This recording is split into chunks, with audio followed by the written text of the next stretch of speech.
Okay, we are back finally with JJK Modulo spoilers chapter 19. I'm a little late. I was just taking a little break again.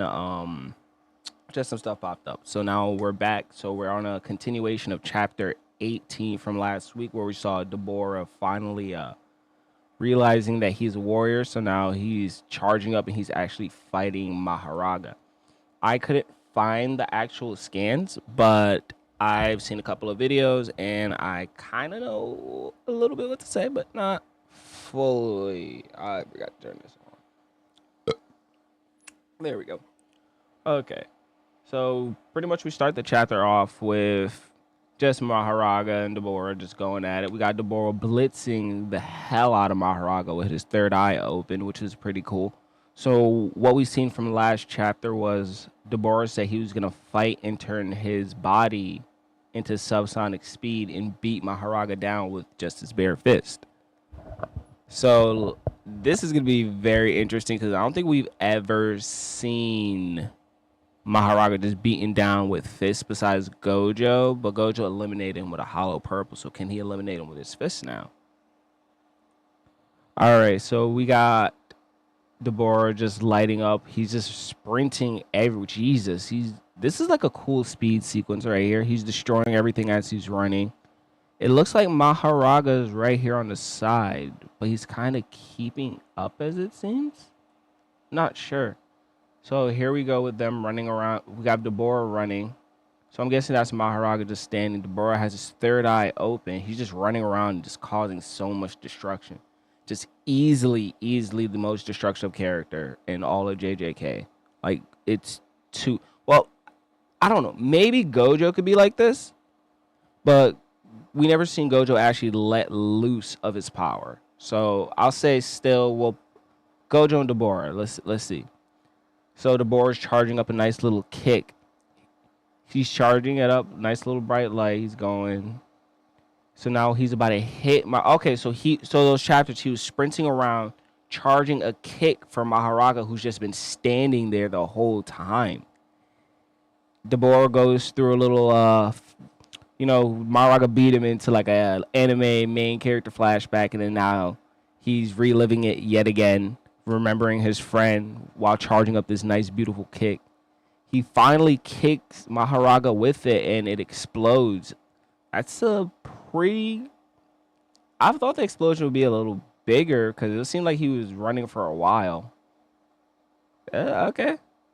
Oh, never mind. Yeah, that destroyed the whole city. Okay, and then here's Deborah just flying back. Wow. Yeah, nah, that's like Fuga level. That is Fuga level. That is easily Fuga level right there. Wow. And a hollow purple level. And that's just from a blunt kick. Deborah's up there. So we got Deborah just watching. I'm pretty sure he disintegrated Maharaga.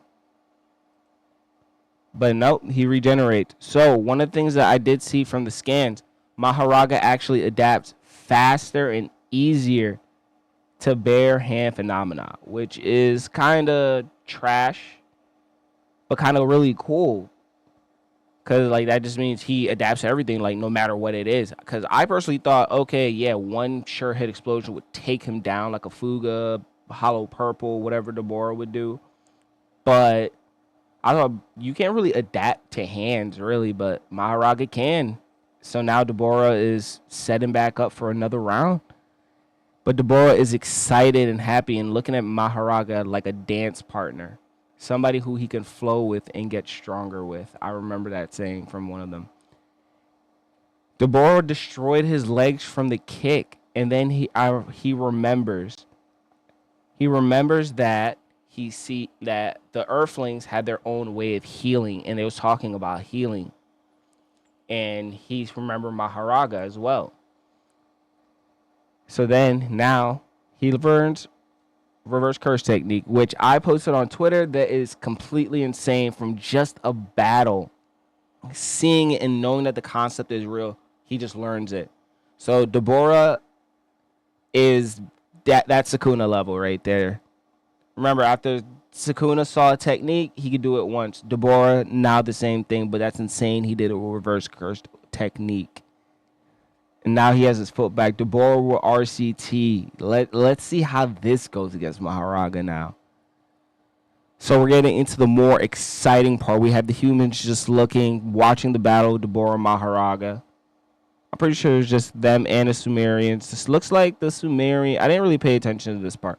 So it looks like the Sumerians are, and the humans are just watching. This dude, I don't even know his name. I actually don't really care about learning it. He's very annoying. It looks like he's just causing problems yet again, causing more and more issues. They walk through. Oh, okay. So it seems like they were both just gonna fight each other. They weren't gonna wait until Deborah and Yuki was done. They didn't care about that. They were just gonna go at it. And would the humans win this? Because there are a bunch of grade 1s, and the Sumerians really don't seem that strong. It seems like Maru, Cross, and Deborah are their only special grades. And Cross is out of the picture. Maru and Deborah are both busy, so if the humans and Sumerians just went at it, who would win? Because our only threat was Deborah, and he's busy. I think this would be a pretty even fight if it was just these regular sorcerers. All right, and then now here's the best part. Yuji finally makes his appearance, holding a ball of blood. I remember I saw in the picture, he said he knew that pretty much this was all gonna happen. Like all of this, like the humans and the Sumerians not waiting. Yuji wouldn't know because he's been through a pretty big war. No one pretty much waits in wars. Yuji just charges up. I forgot who this dude's name was, but we just see Yuji lighting up a piercing blood. And then boom, the most precise, accurate piercing blood we've ever seen. A mixture of Choso's piercing blood and Kamu Noritoshi's piercing blood. Because you remember Noritoshi was able to control arrows with the blood, with his blood. So now Yuji's kind of doing a mix and spreading out blood manipulation. It's insane what type of level he's on. And we know he's just holding them back. He's like, look, it looks like he's not really trying to hurt anybody or anything. And then boom, pushes everybody. Like I said, right out, everyone's good. He's holding completely back. And then I remember he said, did I go a little too far? Like, Yuji's level is insane, bro. Look at this man. I don't think he's going to fight. I personally do not think he's gonna fight. I think Deborah will defeat Maharaga, and that will be it. I don't think Yuji will fight. I think they'll have a conversation because Yuji and Deborah, in my opinion, seem like two characters that actually can get along very well. So I say Yuji's not. I say Maharaga will be defeated. Yuji and Deborah will probably just talk it out. They'll probably figure out a situation, and that's it. Because Yuji doesn't seem like he's on fighting time. He's like, all right, I'm going to get people out. He's probably going to have a big conversation. Yuji's thing isn't really he wants to fight. Like, he fights because he had to. All right, guys. Like, comment, subscribe. I'll catch you on the next video, and I'll be coming out with a couple more things. Be on the lookout. See ya.